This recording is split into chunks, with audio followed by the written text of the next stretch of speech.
You're a prime candidate because you need to know about growing trees, and you know how to know when to plant and when to sell, and there's a little monetary value in what you do.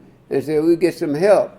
Maybe there's some money for for farmers if you want to go back south to farm.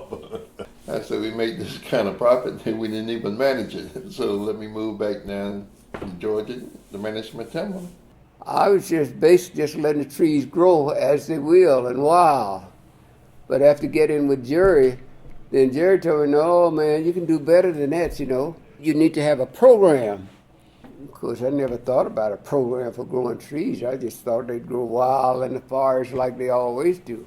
The plan will have to be written as required by USDA or NRCS is by somebody that has been trained to look at the property based on the landowner's objectives and write a plan that can maximize whatever the objectives are that landowner has.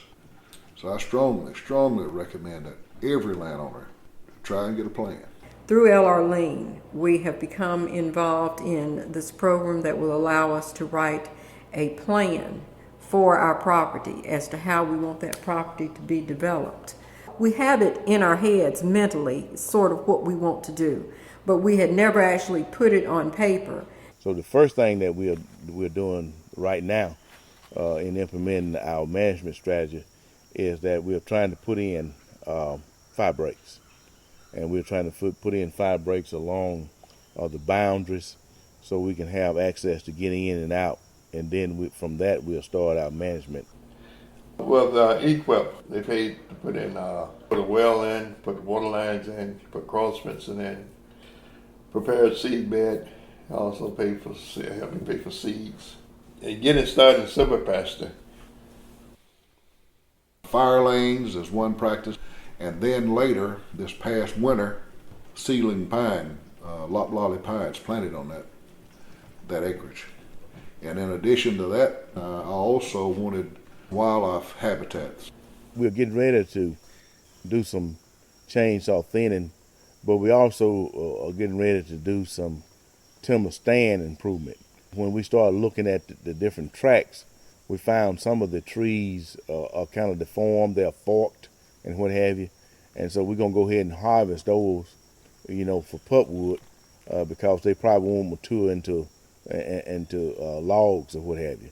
So we're gonna go in there and we're gonna do some timber stand improvement along with our chainsaw thinning to try to improve the timber stand. They're telling me where to plant, how to plant, when to plant, rather than just any kind of trees, you know. They tell me get the long pines, you know, tell them, they put them in the wheel and how many you should plant, whether you just, you know, whether you plant a few or a lot. Just got a knowledge about trees, and I don't have knowledge about trees. I didn't have it, but in any way, I'm learning because the more I associate with people that do good, then that make me do good, and growing trees is a good thing.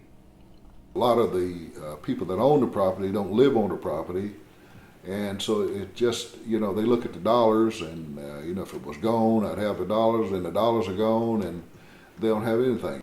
Oftentimes they won't sell it, but they won't do anything to improve it. After so long a time, it almost becomes a burden because it's just taxes. You know, they're paying taxes on it and they don't see any profit from it, and it's not being managed as well as it should. And it's a very, very, very difficult problem.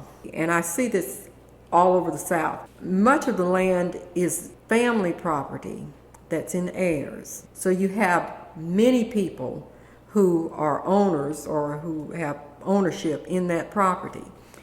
And many of those people do not live on the property or anywhere near the property, or many of them seemingly have never even seen the property.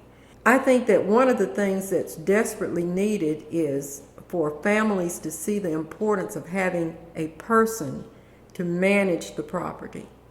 If you've never seen it, oftentimes you don't have a real concept of what it is or the value of it. Try to instill in them a reason to hold on to the land, reason to acquire land.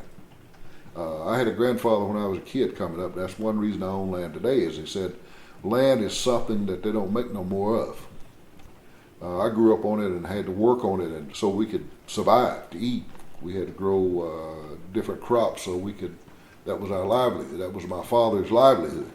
And most of the younger people are not going to live off the land per se.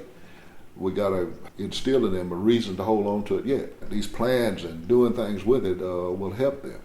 We are trying to let our children especially have some input into that. And we hope that that's a way that will keep them involved and keep them interested even after we're gone. We're also proud of the fact that since we've been involved in this, they have purchased property of their own here in the community. And I think that that's important, particularly with the amount of land that has, black farmers, black landowners have lost over the years. And it's so important when we can get people of color to come back and to purchase property rather than to lose it as it has been done over the years. So I strongly encourage anybody, any landowner, to get a plan written by somebody that's trained in forestry to do so, and they have to be in an RCS. They have to be on their tech register. So to get a plan and then participate in their practices that are offered by NRCS. My inspiration can slide on other guys and maybe may keep going like that, and you'll realize that all of the black guys who are farmers are poor. A lot of people black folks go north and get out of the south, especially because they don't like farming, don't like the trees and all. But if they get the knowledge of how it can help them and help them to grow, they'd be better off in the south than they would be in the north. That's one of the missions of LR is just to help limited resource landowners retain their land and maximize their opportunities